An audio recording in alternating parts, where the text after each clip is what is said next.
प्यारे विद्यार्थियों, BA part first paper first में आज हम पढ़ेंगे लोक प्रशासन और निजी प्रशासन में असमानताएं। सबसे पहले हम पॉइंट लेते हैं आकार व प्रभाव के क्षेत्र के आधार पर।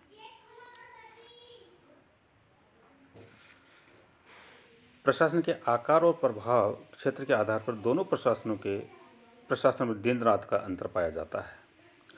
लोक प्रशासन राज्य की सीमा में आने वाले संपूर्ण क्षेत्र को प्रभावित करता है। समस्त नागरिक और पूरा क्षेत्र राज्य के प्रशासन से प्रभावित होते हैं।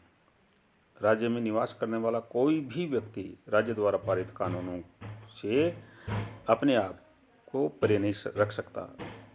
राज्य प्रशासन को कुशलतापूर्वक चलाने के लिए लोक प्रशासन का आकार स्वतः ही विशाल होता है।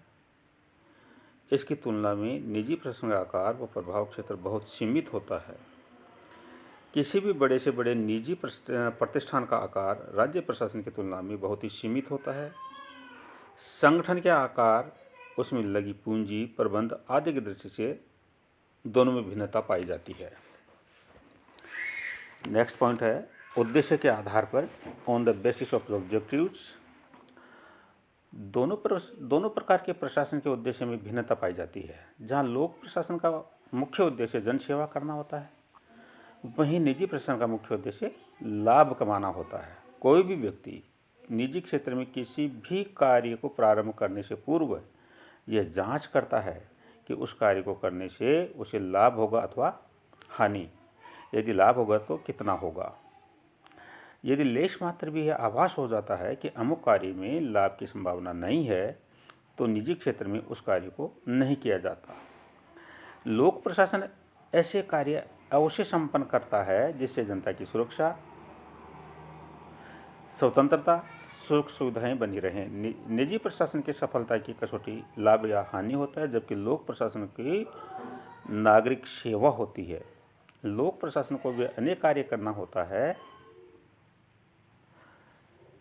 जिससे उसे लाभ या मुनाफा नहीं होता, बल्कि राजकोष को उसे हानि होती है। देश की रक्षा, राज्य में कानून और व्यवस्था, शिक्षा, महामारी की रोकथाम, प्राकृतिक आपदाओं से मुकाबला आदि अनेक महत्वपूर्ण कार्य हैं जिन्हें लोक प्रशासन मुनाफा न होने पर भी प्राथमिकता से अपने हाथ में लेता है। वर्तमान समय में कोविड-19 का जो वायरस आया हुआ है, कोरोना का जो वायरस है, उसकी रोकथाम के लिए हमारा प्रशासन दिन रात लगा हुआ है, जबकि निजी प्रशासन इसमें इतनी महत्वपूर्ण भूमिका नहीं निभा पाता। नेक्स्ट पॉइंट है कानून और नियमों के आधार पर। प्रशासन का आकार ही कानून और नियम होते हैं। कार्य और प्रक्रिया से संबंधित अनेक कानून और नियमों ने लोक प्रशासन को घेर रखा है। लोक सेवक प्रत्येक कार्य को करने से पूर्व उससे संबंधित संवैधानिक प्रावधान, कानून, उपकानूनों को पूरी तरह देख लिया करते हैं। ये देखना लोक सेवकों की प्राथमिक जिम्मेदारी है कि उनका कोई भी कृत्य कानून विरोधी न हो। निजी प्रशासन के अपने नियम घोषित प्रक्रिया हो सकती है, लेकिन उसमें प्रचुर लचीलापन अवश्य रहता है। कठोरता से यदि पालन किया जाता है तो निजी प्रशासन में इस सिद्धांत का लाभ अवश्य अर्जित किया जाता है। संविधान या कानून का उल्लंघन करने पर लोक प्रशासन के विरुद्ध न्यायालय में अपील की जा सकती है और दोषी पाए जाने पर लोक सेवक को दंडित किया जा सकता है। नेक्स्ट पॉइंट है व्यवहार के आधार पर। लोक प्रशासन में कानून और नियमों के आधार पर समस्त नागरिकों से समानता के व्यवहार की आशा की जाती है। निजी प्रशासन में जनता के साथ समान व्यवहार की अनिवार्यता नहीं होती। निजी प्रशासन में मुख्य उद्देश्य लाभ प्राप्त करना है और उसे प्राप्त करने के लिए ग्राहकों और नागरिकों के साथ समान या असमान परिस्थितियों को दृष्टिगत रखते हुए व्यवहार किया जा सकता है। ये निजी व्यवसाय स्थान, समय, स्थिति, आवश्यकता और ग्राहक को दृष्टिगत रखते हुए अपने माल या सेवा की कीमत में फेरबदल कर सकता है। लोक प्रशासन में इस प्रकार का असमान व्यवहार वर्जित होता है। डाकघर में टिकट, पोस्ट कार्ड, लिफाफे आदि की अलग अलग ग्राहकों से भिन्न भिन्न कीमतें वसूल नहीं कर सकते। नेक्स्ट पॉइंट है प्रकृति के आधार पर लोक प्रशासन की अनेक क्रियाएं एकाधिकार से युक्त रहती हैं। भारत में जैसे रेडियो, आकाशवाणी, रेलवे, सोने की खानों आदि पर सरकार का पूर्ण नियंत्रण है। इन क्षेत्रों में लोक प्रशासन की प्रतिद्वंद्विता का सामना नहीं करना पड़ता।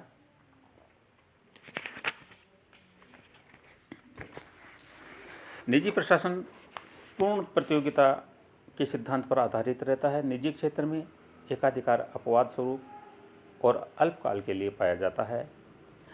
एकाधिकार की छूट तो प्राय लोक प्रशासन में ही रहती है। नेक्स्ट पॉइंट है लोक उत्तरदायित्व के आधार पर लोक प्रशासन जन सामान्य के प्रति उत्तरदायी पाया जाता है, जबकि निजी प्रशासन पर लोक उत्तरदायित्व का बंधन नहीं होता। निजी प्रशासन केवल अपने ग्राहकों के प्रति सजग एवं सतर्क रहकर कार्य करता है। लोक प्रशासन अपने प्रत्येक छोटे व बड़े कृत्य के लिए प्रत्यक्ष एवं परोक्ष रूप से जनसाधारण के प्रति जवाबदेह पाया जाता है। हर छोटे से छोटे प्रश्न का संतोषजनक उत्तर देना लोक प्रशासन की जिम्मेदारी माना जाता है। लोक प्रशासन से जनता की इच्छाओं, आकांक्षाओं और आवश्यकताओं के अनुरूप ही कार्य एवं व्यवहार करने की अपेक्षा की जाती है। नेक्स्ट पॉइंट है लोक दृष्टिकोण के आधार पर दोनों प्रशासनों के प्रति भिन्न भिन्न दृष्टिकोण पाया जाता है। लोक प्रशासन के द्वारा छोटी से छोटी त्रुटि की जनता द्वारा कटु आलोचना की जाती है, जबकि निजी प्रशासन की त्रुटि की ओर प्राय जनता का ध्यान ही नहीं जाता। विरोधी दल, दबाव समूह और सामान्य नागरिक लोक प्रशासन द्वारा की गई किसी भी त्रुटि को समाचार पत्रों, दूरसंचार, आकाशवाणी, जनसभाओं आदि में उल्लेख करते नहीं चूकते। दोनों प्रकार के प्रशासनों के प्रति लोक भय के आधार पर भी भेद किया जाता है। प्राय आम जनता लोक प्रशासन के आदेशों, हिदायतों का उल्लंघन करने से भय खाती है। लोगों के मस्तिष्क में लोक प्रशासन द्वारा दंडित किए जाने का भय रहता है। निजी प्रशासन से इस प्रकार का कोई भय या खौफ आम जनता में नहीं पाया जाता। इस प्रकार लोक दृष्टिकोण के आधार पर दोनों प्रकार के प्रशासन में अंतर पाया जाता है। नेक्स्ट पॉइंट कुशलता के आधार पर लोक प्रशासन और निजी प्रशासन के मध्य कुशलता के आधार पर अंतर पाया जाता है। लोगों की यह आम धारणा है कि निजी प्रशासन को अपने ग्राहकों के प्रति सदैव सजग और सतर्क रहना होता है, अन्यथा उसके ग्राहक सामग्री या सेवा अन्य कहीं से खरीद लेंगे। ग्राहकों के संतोष के लिए निजी प्रशासन अपना कार्य शीघ्रता और कुशलता से संपन्न करता है। इससे लागत में भी कमी आती है और इसका प्रभाव मुनाफे पर भी पड़ता है। निजी प्रशासन की तुलना में लोक प्रशासन अकुशल व कम कुशल पाया जाता है, लेकिन वर्तमान में लोक प्रशासन में भी कुशलता देखी जा सकती है। लोक प्रशासन में लालपिताशाही भी देखने को मिलती है। नेक्स्ट पॉइंट वित्तीय प्रशासन के आधार पर निजी प्रशासन वित्तीय प्रशासन की दृष्टि से पूर्णतः स्वतंत्र होता है। अपने वित्त में वृद्धि करने और व्यय करने संबंधी समस्त निर्णय इसे स्वयं लेने होते हैं। कोई बाह्य संस्था या अभिकरण निजी प्रशासन पर वित्तीय नियंत्रण के लिए बाध्य नहीं है, वित्तीय नियंत्रण के लिए सक्षम नहीं है।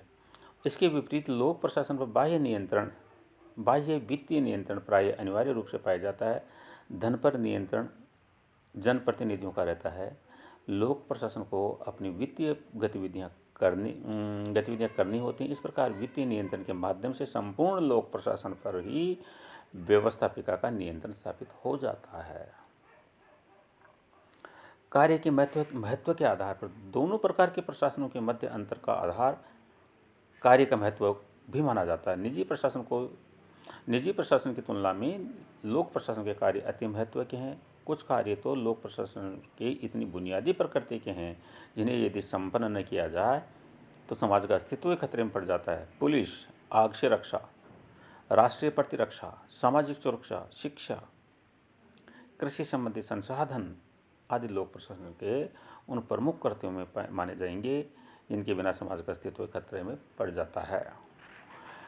और लास्ट का है विविध आधार। लोक प्रशासन की अपनी एक विशेष प्रकृति अनामता पाई जाती है। सरकारी अधिकारी कुछ भी कार्य करे उसके नाम का महत्व नहीं होता। संसद या विधानसभाओं में लोक प्रशासन की कमियों को लेकर मंत्री से प्रश्न और पूरक प्रश्न पूछे जाते हैं। मंत्री या उसके नियंत्रण में रखे गए विभाग या मंत्रालयों की आलोचना की पड़ता है, लेकिन वाद विवाद के अंतर्गत विभाग में कार्यरत किसी सचिव या अन्य लोक सेवक का नाम नहीं लिया जाता। दोनों प्रकार के प्रशासनों की आचार संहिता भिन्न होती है। उदाहरणार्थ निजी प्रशासन अपनी सेवा व उत्पादित सामग्री का खूब प्रचार करते हैं और विज्ञापन पर समुचित धन व्यय करते हैं, लेकिन लोक प्रशासन अपनी सेवा का विज्ञापन या प्रचार इस प्रकार नहीं करते। प्रायः आम जनता सरकारी प्रचार को संदेह की दृष्टि से देखती है। लोक प्रशासन के अत्यधिक प्रचार और विज्ञापन का जनता पर विपरीत प्रभाव पड़ता है। लोक प्रशासन और निजी प्रशासन की अपनी अपनी पृथक विशेषताएं होती हैं। यही कारण है कि उपयुक्त आधारों पर दोनों में भेद किया जा सकता है। लेकिन वर्तमान समय में दोनों ही प्रशासनों में, निजी प्रशासन और लोक प्रशासन में अंतर कम होता जा रहा है। धन्यवाद।